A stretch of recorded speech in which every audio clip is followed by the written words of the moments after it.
So'nggi yillarda O'zbekiston Respublikasida diniy sohada izchil islohotlar amalga oshirilmoqda.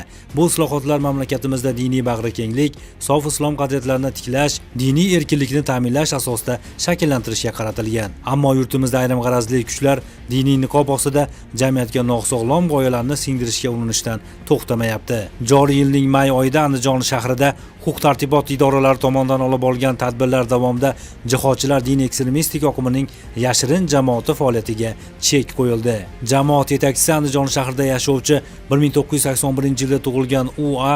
o'z atrofiga 12 nafar shaxslarni yig'ib, jamoat tashkil etgan holda shahardagi turli choyxonalarda to'planib, kelgusida Suriyadagi Tavhid va jihod katibasi xalqaro terrorchilik tashkilotiga qo'shilishni niyat qilishgan. Shuningdek, o'zaro baytul mol ko'rinishda pul mablag'lari yig'ib, o'zlarining tarafdorlariga berib kelishganligi aniqlandi.